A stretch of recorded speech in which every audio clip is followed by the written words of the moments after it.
My name is Jenny. I am 19 years old.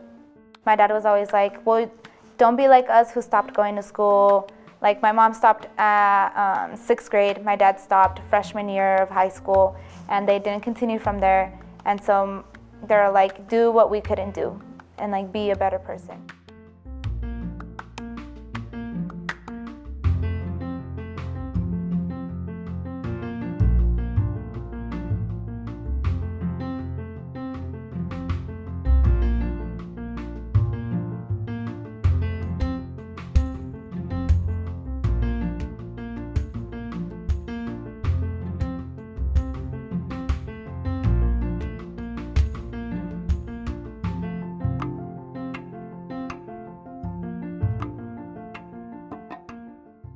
I am a first-generation student, and I am a freshman at the University of Northern Colorado. My major is biological sciences with an emphasis of pre-med. I told myself I'm going to college and I'm going to become a pediatrician. Bye. Bye. You too. The college life is pretty cool at certain times. Like, it's cool at first because you meet new people and stuff like that, and then you start getting all the workload, and then you start getting stressed out. And then you're like, oh, I need help for this, but I don't have time to go to this. So you have to really, really manage your time like wisely.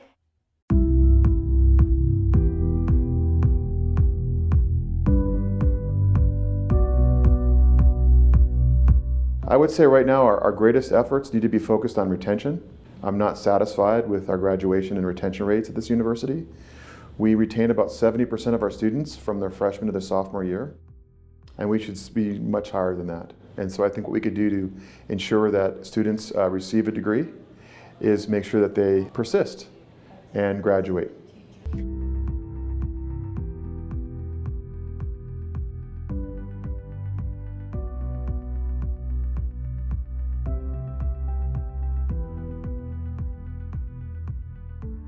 The Center for Human Enrichment, also known as CHE, is an academic support program where we work with first-generation students at the University of Northern Colorado.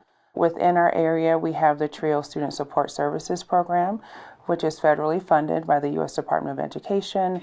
CHE is a place where you can come and be your authentic self.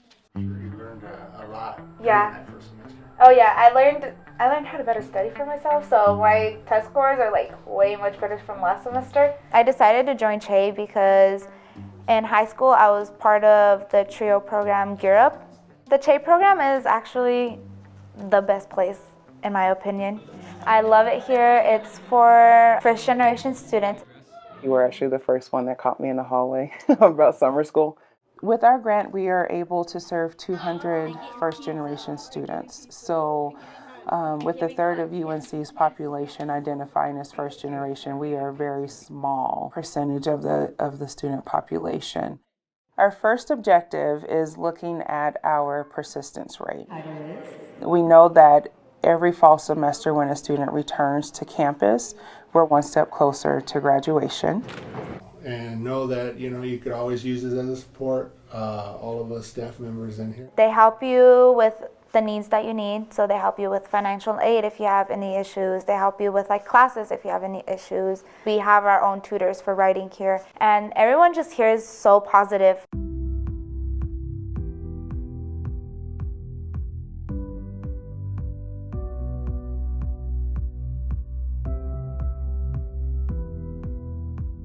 I think the graduation rate is higher because we see our students frequently. Any given semester, we can see a student for one-on-one coaching 6 to 8 times during the semester. You have a good rest of your day. For our first generation students, they don't know how to navigate conversations with their faculty. They don't know what questions to ask around their financial aid. They don't know what they don't know. Fun. So what else do we need to do? A majority of our staff identify as first generation students, and I think it helps when we are able to tell students, I get it. I had that same experience when I was in school.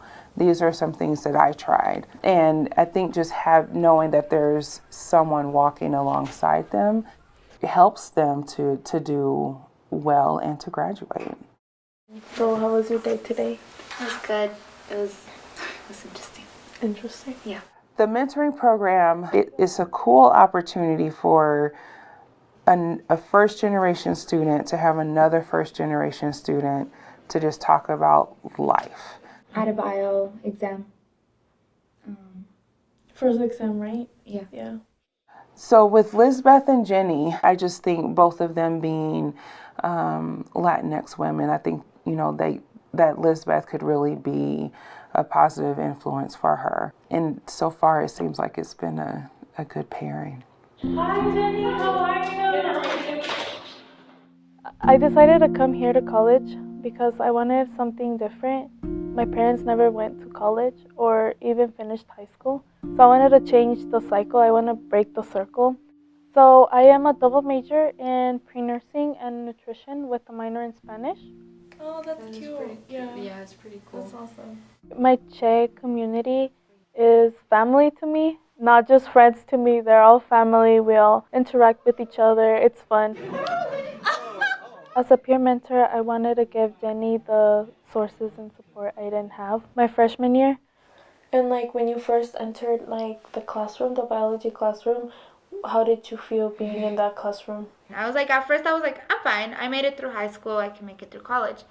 And then I started noticing like not Latina people that would sit near me or in front of me. Pues ya nomás falta mañana.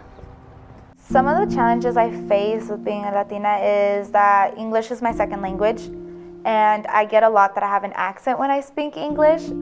There's going to be racism around, and I've encountered that already, where people just look at me and they're like, oh, where are you from? And then I let them know, oh, well, I'm from here, but my parents are from Mexico. And they're like, oh, and they just give me a weird look and just look away. And so I feel like I need to work a little harder because, my name says it all that I'm a Latina person.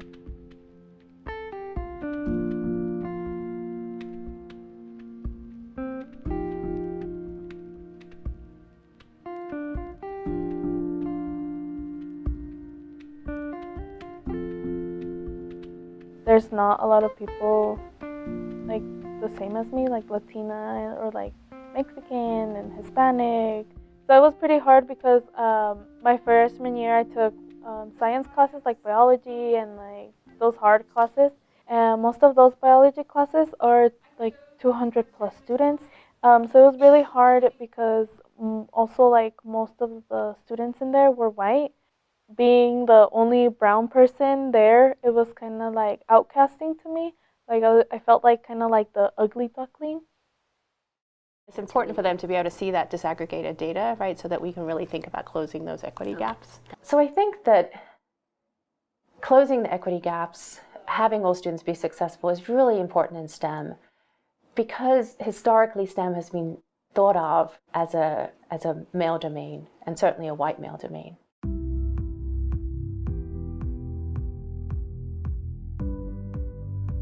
So the Howard Hughes Medical Institute grant is STEM focused. The grant really focuses on increasing the diversity of students entering the programs, but also looking at equitable outcomes. It feels very personal to me. I'm the first in my family to go to college, and so I really wanted to find a way to help support them as they go through their educational journey. And so one of the things that the grant does is that it focuses on faculty change. How can we help faculty understand the student population that we have? And how can we help them create environments within their classrooms and even outside of their classrooms that really enables each student to feel like that they have a sense of belonging in that environment. In the classroom, only about 20% of students ever speak in a classroom, right? And most of the students who generally speak in the classroom, young white males. And so we absolutely still want to hear their voice, but we also want to hear other voices. So how can we change the way we're engaging so that more people feel like they have a voice?